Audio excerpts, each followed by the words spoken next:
Hi and welcome along to AFTV Transfer Daily, the show that keeps you up to date with players that we linked with a January transfer move to Arsenal. Only now, 4 or 5 days to go until the transfer window shuts. Will be shut on Thursday at 11 and that will be it. You won't be able to bring any more players in, of course, until the end of the season. And the rumours are starting to hot up. Arsenal, as we know, need players. We need midfielders, defenders, we need everything right now. But being linked with a lot of players. Now, this link emerged yesterday and is absolutely everywhere. Linking Arsenal with a top quality player, a really world-class player, and that is Ivan Perišić of Inter Milan. He's 29 now, but he's still a brilliant player. Plays out wide on the wing, can even play in the middle, but he's mainly known for his wing play. Was brilliant in the World Cup. In the World Cup final, in the World Cup final, he was exceptional. Played really well throughout the World Cup, actually. Has had a great career at Inter Milan ever since moving from Germany. And scored 34 goals in 142 appearances for Inter Milan. He signed a 5-year deal in 2017, which takes his contract up to 2022.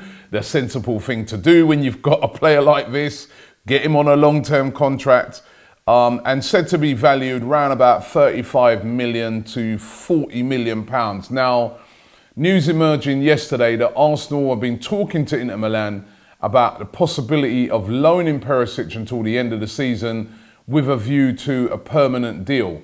It came right out of the blue. Nobody really expecting Perišić to be a player that could possibly be leaving Inter Milan. However, if you listen to the hierarchy at Inter Milan, they are willing to sell him. They're saying that if the price is right, they will sell Perišić. They want around about 35 to 40 million pounds, and the deal is possible. Remember Jose Mourinho, when he was at Manchester United, he was desperately trying to sign Perišić. He wasn't able to get it over the line. As I said, Perišić ended up signing a new deal.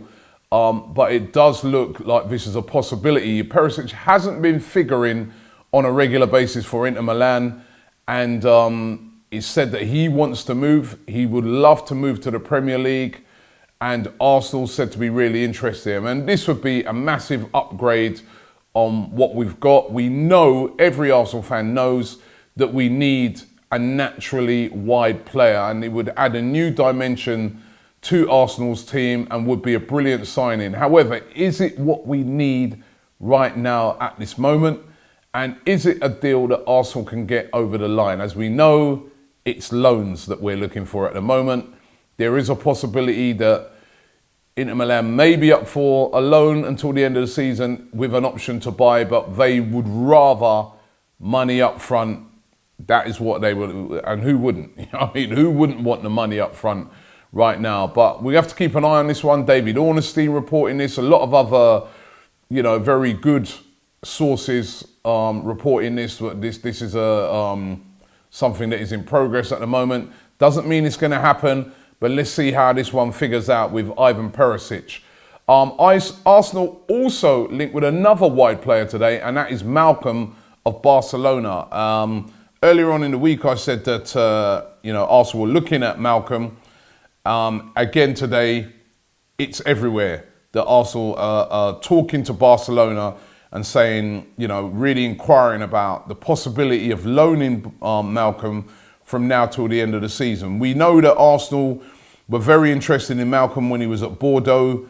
There was lots of rumours that Arsenal were going to sign him. I think Tottenham were really interested in him at the time as well.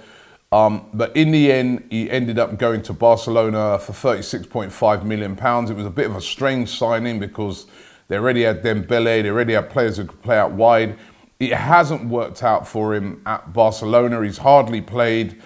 And now Barcelona said to be willing to let him go out on loan, which of course would interest Arsenal a lot.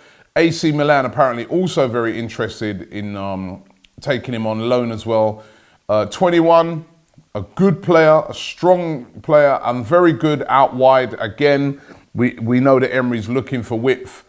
this could be another option if they couldn't get the Perišić thing done. So again, a possibility before the window shuts. So let's see how that one develops out.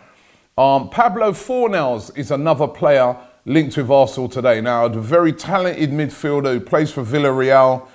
It's been their sort of one leading light this season. Villarreal have been having a very poor season, very surprisingly, because been a very consistent team in Spain over the years, but it's just not been happening for them this season. Really hovering dangerously above that relegation zone in La Liga. And Arsenal's said to be interested in Fornals. Now, Fornals, as I said, a very, very talented midfielder. Has been capped twice for Spain. Scored 3 goals and has had 4 assists this season. Said to be that Unai Emery's looking on this one and saying this is a possibility, a player that could replace Aaron Ramsey. Fornals is said to have a release clause of £28.5 million. It's unclear whether Arsenal are looking to try and loan him from now till the end of the season and then with the possibility of buying him. I very much doubt that could happen, especially with Villarreal in so much trouble. We know Villarreal are not a team flush with money. And if there is a £28.5 million release clause in there, they'd more be looking at somebody trying to come in and activate that rather than letting him go out on loan. Again, this is the problem when there's no money available to buy players in January and it's only loan deals. You know, you don't want to let a player go out on loan if he's a very important player in your team. The other players I've just mentioned, in Malcolm and Perišić, where they're not playing regularly, it's a possibility. But a player like Fornals, where he's a vital cog in that team at Villarreal, I doubt they'll let him go out on any loan. It would have to be Arsenal activating that release clause, which we're being told they don't have the money to do so. So not sure if this one will happen in this January transfer window, but heavily linked today with Arsenal, Pablo Fornals. Now, what about this next one? Shkodran Mustafi, the centre-back for Arsenal, of course, 26. We all know Mustafi's not been having the greatest of season. Didn't have the greatest of season last year either. He's an inconsistent player. He's a player that, you know, sometimes does some really good things and then after that, he doesn't. You know, I mean, he's so inconsistent, so rash, can be a good defender, but I don't know, he just doesn't seem to be the answer to Arsenal's defensive problems. Now, we're being told in Italy that, with reports coming out of Italy, that Juventus are interested in signing Mustafi to replace Mehdi Benatia. We've spoken about Benatia even up until yesterday on the show. It does seem now like Mehdi Benatia is going to be heading to play in Qatar. Obviously, lots of dough out there in Doha, right? And, you know, he's looking to head out to Qatar to play his football for the rest of his career. Now 31, Mehdi Benatia. Could have been a decent signing for Arsenal. And they see Mustafi as a replacement for Benatia. What would the amount of money they'd be willing to pay for Mustafi? That would be the interesting thing. Arsenal paid, remember, £35 million for Shkodran Mustafi.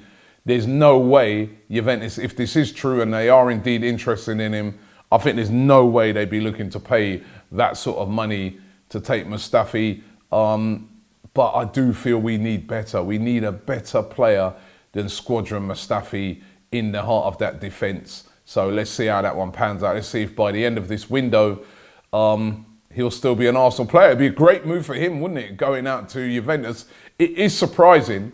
You know, Juventus, a team known for their really strong defence, disciplined defence, that they'd be interested in Mustafi, but apparently they are. Christopher Nkunku is still linked with Arsenal today. The PSG midfielder, we've been hearing about this one all week. Negotiations are continuing.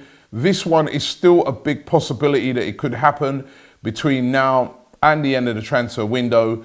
A loan is most definitely possible right here for Christopher Nkunku, and Arsenal are interested in getting this one over the line. And don't discount Denis Suarez as well. That one continues as well. I know there's some people saying that that's not going to happen. There is still a strong possibility that that could happen. Arsenal are still negotiating with Barcelona behind the scenes. They still want to get it done. They would still like to bring in Denis Suarez. There's still a lot of sticking points to it, but there's still a few days to go until the window closes. So who knows, it could still happen. And the Asa Mandi one continues as well today. Remember, I spoke about Asa Mandi yesterday, a centre-back who plays for Real Betis, still linked with a move to Arsenal. Again, though, Real Betis will be looking for money. There's no way they're going to loan a player like him. He's so important to their team. So whether that happens or not, who knows? So listen, only a few days to go. I'll be able to get some sleep in February. But only a few days to go of the transfer window. It closes on Thursday. And who will Arsenal bring in? Hopefully we'll be able to clear that up over the next few days. Hopefully they can get some players in. We've got a game on Tuesday, really important game against Cardiff. It's looking like Koscielny is going to be out. It looks like he has broken his jaw, could be out for at least a couple of months, which is a massive blow to Arsenal. So for me, we've got to get a defender. Socrates is looking that he's going to be okay. Whether he'll be okay in time for the Cardiff game, I'm not sure, but it does look like he's going to be okay. But I really do think we need defensive reinforcements as well. We need reinforcements per se. And then, of course, next weekend is Manchester City. It would be good to get in a couple of replacements before that game just to freshen up the team. But we'll have to wait and see what happens over the next few days. Thanks for watching the show, and we'll be back tomorrow.